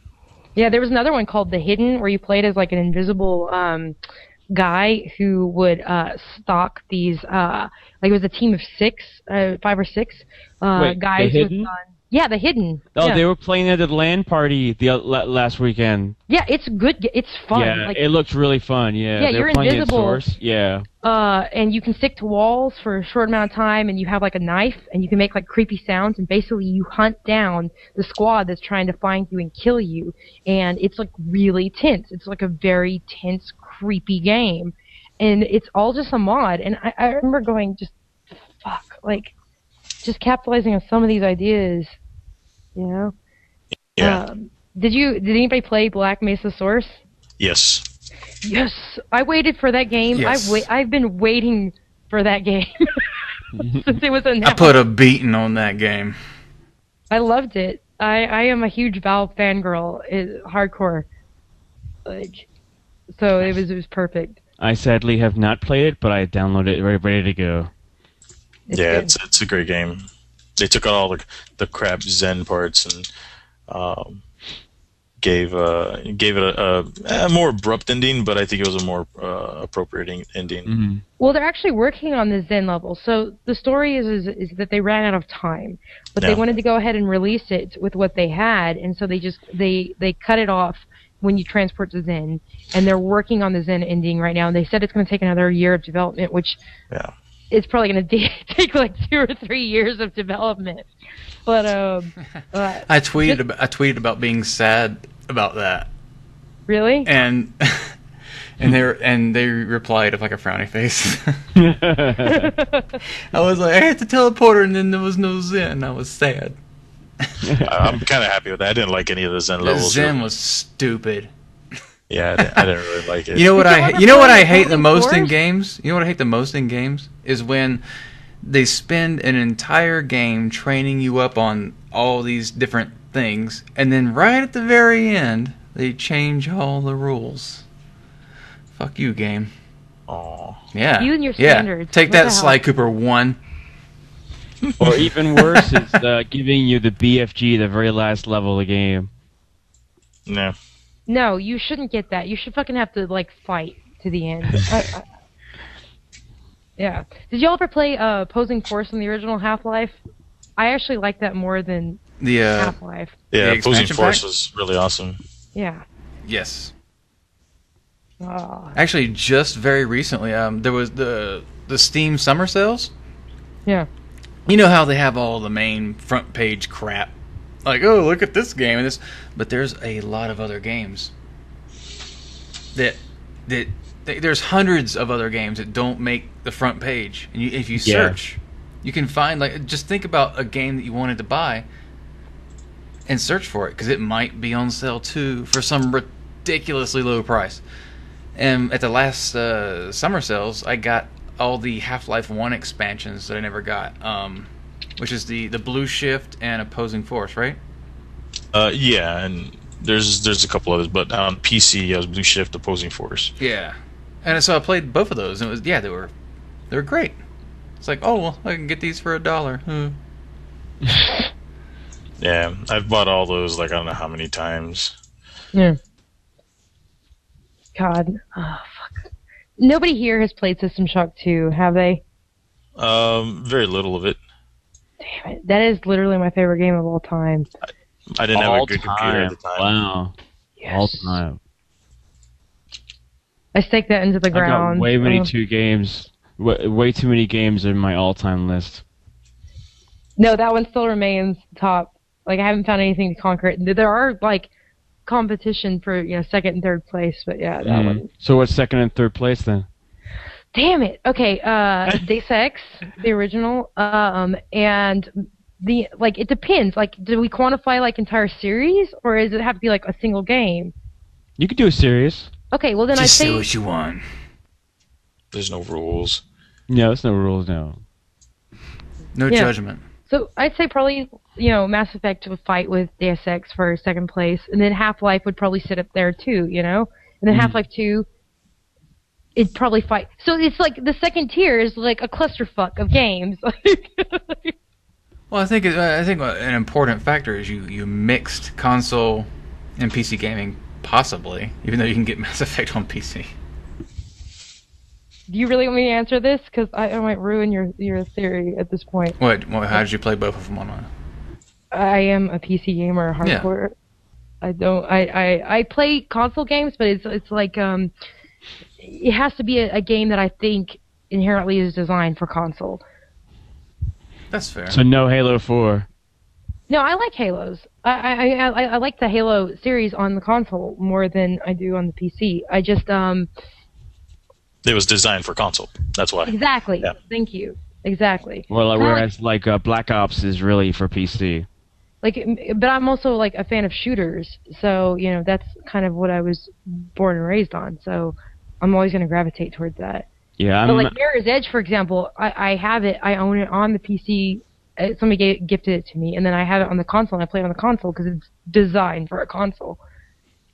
Yeah, I actually got motion sickness on the console, but on the PC I don't get it at all, that game.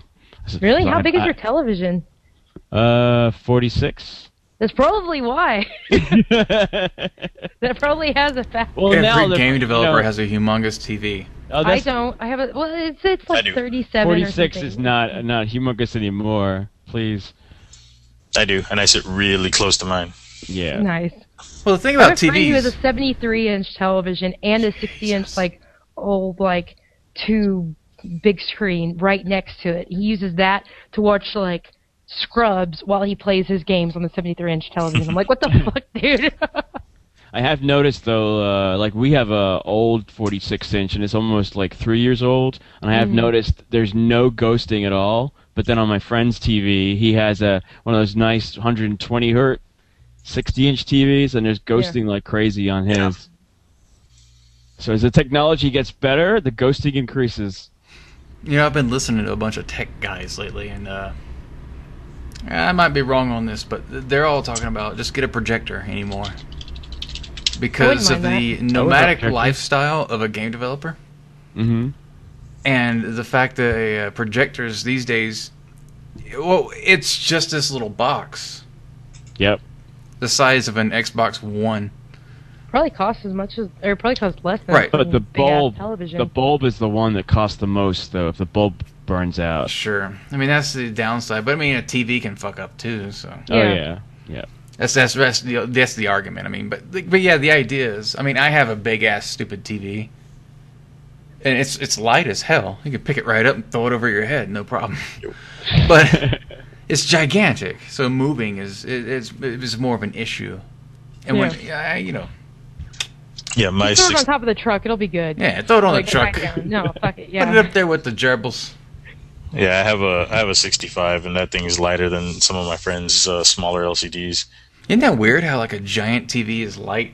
I don't know how old you guys are, but do you remember those big ass TVs that were basically like a giant cabinet?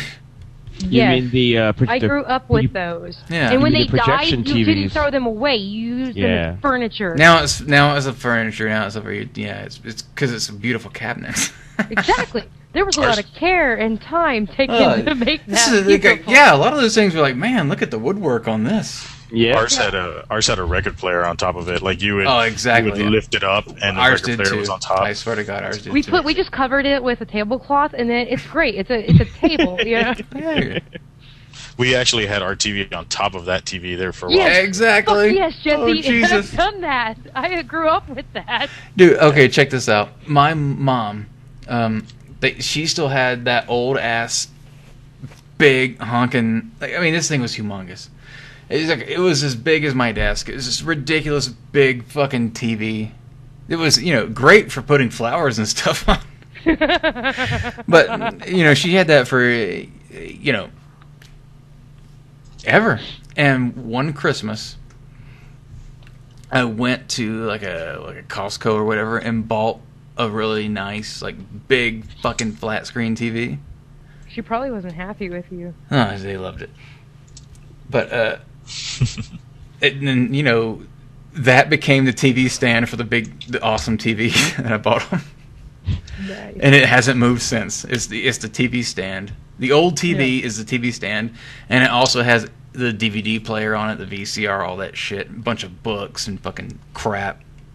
I actually wonder if I go home, because it's been a few years since I went like home. I wonder if like those televisions still exist. Like, they're probably still fucking sitting there. I doubt my dad like got rid of them. Like, oh yeah, they're probably still there, covered with a tablecloth and another television that's probably dead as well. Shit. What do you do with all these old things? You gotta haul them off? That's a waste of time.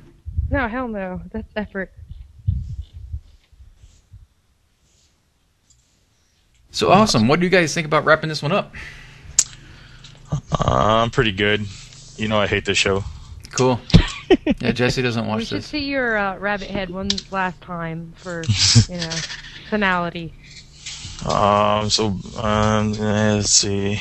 I have to get it. Put it on. No. It's like a transformation. See, it's like I become the rabbit when I put it on, It's good for you. Oh, let's see. Yes. Oh, God, it's pretty big. You need to wear that to beer night, Jesse. Yes.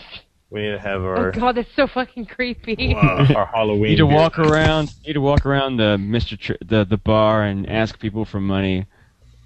Oh, yes. No, he just needs to stand there silently. Oh yeah, stay in the corner really quietly. Yeah. Yeah. Just watch. Just watch. Rub Come- my belly. Would you like a piece of cheese? I know how many shots you bought. I watch you. Would you like some beer money? Boy. You're looking like- mighty cute in them jeans, boy. Acid wash. No, I what I need to do is go stand out out by where all the developers stand, but out in the grass and just peer into the patio. Yeah. Oh, damn it, that would be Yeah. awesome. Do that. Or go stand in the parking lot behind Mr. Tramp's. Mm-hmm. Just back there somewhere where the cooks go smoke. Stalk the smokers. No, actually, I'm getting ready to. Right around the corner. Walk, stand there and move out slowly. I'm getting ready to retire it. I was gonna retire it this year, but I'm gonna hold off a year. And next time I'm helping out with Scare for the Cure, I'm gonna probably go and bloody it all up, and do one last photo shoot in it, and just get it real bloody. And what I have in mind is to be in one of those real creepy rooms, bloody from the feet up. Have a big sack that says kids or something, and just have this liquor bottles all around me, and just take pictures of just me and all these dead children around. A sack and balloons. Yeah, Don't forget the balloons. and just do a professional photo shoot with it. Yes, That's the idea. I approve of this. I like it. All right. Cool. So, Well, this was fun, Chris. I enjoyed this. This was good. thank you for joining us. It was you did a good job. Thank you. Thank you. Thank you, everybody. Thank you. Anybody want to promote anything before you call it out? I guess my stuff's always there. Mech Knight Chronicles, all that stuff. So mechknightgame.com. We finally got our PAX booth and everything all settled. So we'll be there at PAX East this March, showing off our game. Hopefully, Lee's wife, Mary Rose, will be helping us design our booth. And Oh, she is? Okay, that's news to me. All right, okay. Yeah, we were talking about it at beer night. So she said after the holidays, we're gonna get together and kind of plan out how to lay out our booth. Oh, that's cool. Yeah, that's news. That's good. I got my first news. Yeah. Yep. Did we mention John's "It's Not the End of the World" thing on the 4th? Like he's been promoting that. Yeah. Oh yeah. Yeah. You got the information for that. Yeah. I don't. So I suck. It should be good. I think. I'd also like to recommend for anybody that feels like they need to get inspired during the day, they should go to the Polycount hangout group, on the G+. If you want to get inspired. Anyone on Google Plus. These hangouts are great. Yes. If you go to a Polycount, you go to the general discussion, they have a hangout thread, which is sticky at the top, the G Plus hangouts, Google Plus, blah, blah, blah. Normally they post in there, boy, you're active as fuck in that chair. Sorry. But I just got distracted by how much you were bopping around there. But yeah, that's how you can find it. You can often find it posted on Facebook. You can often find it posted on Twitter. They are really promoting Hangouts. Yeah. For people that are just... I was saying they're just all just sharing screens and showing what they're working on, and that's just what they do. You just sit there, and it really helps. For those of you that have really been in those, or you're just sharing your screen and hanging out, it really disciplines you to keep working and keep working harder because you see people around you. Like if somebody's like kicking ass, you're like, "Fuck, I better kick ass too." Jesus. Yeah. Shit. Fuck. And it's good. It's dope. It's a Yeah. good. And a lot of times it'll be dead silent. Nobody's saying anything, but you'll just see 4 to how many people you get into Hangouts these days? 10? About 10. Yeah. 10's the limit, right? Yeah, 10 is the limit. Yeah. But still, then usually another one starts up as well. Oh so yeah, it's there'll be always... multiples that'll start up. But Yeah. You got all these people to inspire you, and they're around you, and it's like, oh man, I'm living in the future. And there's like, there's 10 other people around me that are pretty much as good as me, just kicking ass, and I better fucking step it up. Show them who's boss. Yeah, it's also really good for people that are stuck on something because they're like, "Hey, have you done this before?" And they're going to be like, "Yeah, I've done that before." Oh yeah, I have seen in Polycount specific Google Hangouts like serious hardcore tutorials getting thrown down on people when they're like, "Hey, I'm just trying to figure out this thing. What do I do?" And especially, I'll just say just because I know it, people going in there with like UDK and being like, "How do I do blank?" And apparently, multiple people that worked professionally on Unreal Engine games were in the fucking Hangout. So the dude got all the best information. It's such a valuable tool. That's what I'm getting at. We do one every so often, Dinosaur Games. I just go to Google Plus and I invite my Polycount circle, which is like 400 or 500 people. If you go to Polycount, you can look up the Google Plus thread, and people have all their names and stuff and links to their Google Plus page, so you can add them. But if you go towards the very end, someone posted up their public Polycount circle, so all you have to do is click it and you drag it to your circles, and that's it. You instantly have like 400 to 500 people in a big Polycount circle. So it's just instant, bam, you can just call out and tweet to those people immediately. It's a lot of fun, you guys. Awesome. So yeah, is that it then? We're good to go? I love you guys. I love you guys. I love you too. End of the world in 4 hours. Oh, yes. Yay! In case we don't see you guys again. Yep. It was good. It was. I feel good knowing that you're the last people I see. Yeah, exactly. Well. All right, gang. You don't have to leave, but I'm going to press the buttons. All right. All right.